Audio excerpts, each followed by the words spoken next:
នៅថ្ងៃទី8ខែធ្នូឆ្នាំ2025នេះយោធាថៃបានបន្តបើកការបាញ់ប្រហារសារជាថ្មីមកលើកងកម្លាំងកម្ពុជានៅគ្រប់ទិសនៅក្នុងយុទ្ធភូមិភាគទី4ចាប់ពីវេលាប្រមាណម៉ោង 5:04 នាទីព្រឹក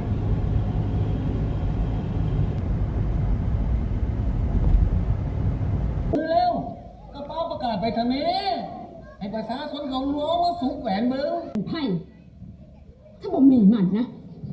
กูนี่ล่ะอยากให้รัฐบาลเขาจัดการให้มันเด็ดขาดไปเลยครับจะได้เลิกมาตอแยกันครับผมไม่งั้นก็จะอยู่กันอย่างนี้แหละครับ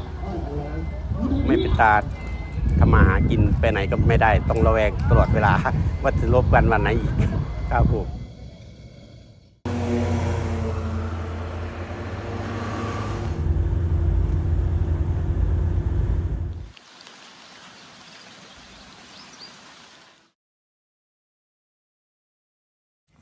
ปวดกระเทือน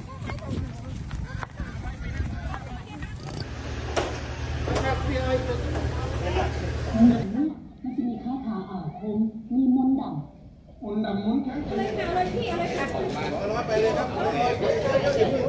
ก็ไม่อยากให้เกิดขึ้นนะคะเพราะว่าชาวบ้านเขาก็เดือดร้อนเขาก็ทำมาหากินเหมือนกันค่ะต้องใช้ค่าน้ำค่าไฟไหนจะงวดรถ